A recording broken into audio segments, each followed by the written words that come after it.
Well, this is the Dunfanaghy Currach. Originally from Dunfanaghy in County Donegal, called the Sheephaven Currach. But this was copied from one of the last currach makers in Dunfanaghy called William McElhenney.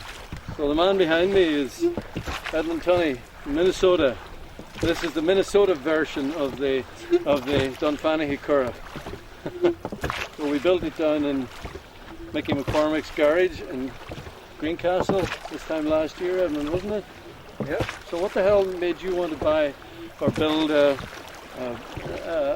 obsolete, ancient type of Irish boat? Well, Donald, what attracted me was obviously the tradition of it, and the history behind them. And then second, I just happened to be attending the library lecture series they had here in Moville, and there was a lecture on the Currach. And that's how I met you, as you recall. Asked if you'd do it, and you were kind enough to do it. And the I said no at the beginning. Who the hell is this guy? You know. But then we last year we got going. Well, it's a pleasure for me to do this too. There's a lot of history to this boat. Oh, it's A lot of history. Well, they were built for generations in Donegal, and then died out in the 70s when they got motorboats, half deckers, and obviously you can see these go only by muscle power. So, but it's one of 5 different currach types in Donegal. Donegal has the largest number of different distinct currach types of any county in Ireland. You go down to Kerry and they only have a Kerry Navogue. You go to Galway, they only have the Aran Currach. But in Donegal, there's the Sheephaven Currach, the Fanad Currach, the Tory Currach, an Uí Currach. What one did I miss out? And the last one, the Bunbeg Currach. And they're all distinct and all very different. So quite unique. William lives up in that house up there in the terrace. Coming back to the place where his people came from. What was the story about the pier there you were telling us? One of my grandfather's cousins immigrated from that pier there in 1912 on the SS Columbia, which was the ship that went between Glasgow, Moville, Derry, and then of course Ellis Island in New York. And Anthony, that left from that very pier, and it's profound for me to be back here and having bought a house now just above it there and looking down where my ancestors emigrated, and have the privilege to be able to get a toehold back here is very profound and important to me. And his name was Eugene. And his name was Eugene also. So it's a lot of serendipity going on, I guess you could say. But I love this area. The history of the maritime history here is amazing. The maritime history of that very port is amazing. And then you add Greencastle to it. It's just, to me, it's a special area. And now to be out here on this day and just have the coincidence of being out there with a pot of, there must have been 25 or 30 dolphins out there, Donald. Yeah. And them They knew you were coming. And probably looking at the black hull of this Currach and wondering if we were the mothership. Who knows, you know. But or we were one of their relations who had turned upside down and had stopped to look at something. It was a magical day altogether. But we finished this last year with Mickey McCormick up there and another friend of mine from India. His name was Balaji Kancharla, BJ Kancharla. And when he arrived into Derry.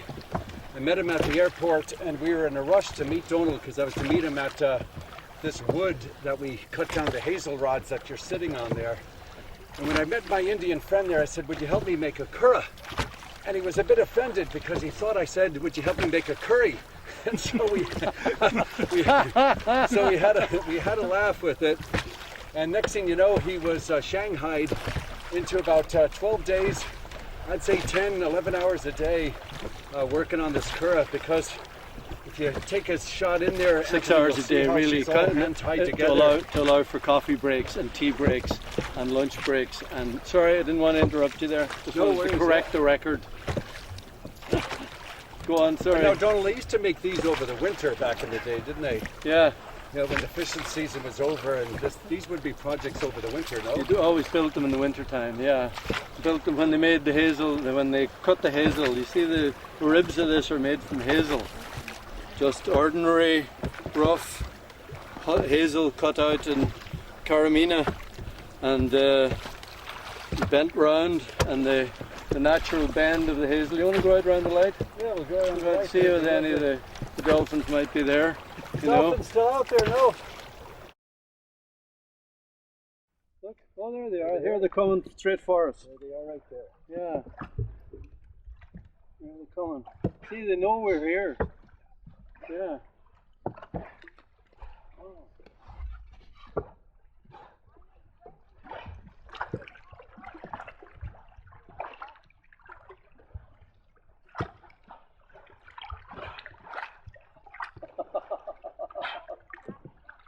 I told you they'd be coming looking for us.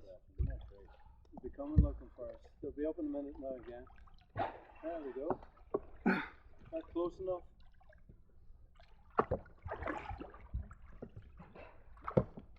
See, they seem to be in pairs. I don't know. Two, that's maybe mother and daughter.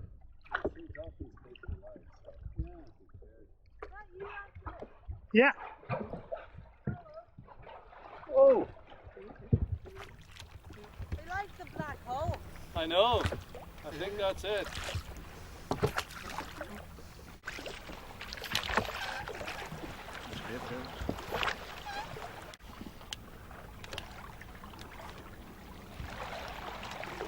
Feel how that spins around there. Isn't that lovely? Fantastic. It's like being cradled by your mother. Okay, they're ahead now, are they? Oh, they're all over there. Okay, all right. To our left, Oh, there look. too. Look to the left over there. So they're all surrounded. I wanted to feel it like that. Oh God, that's great.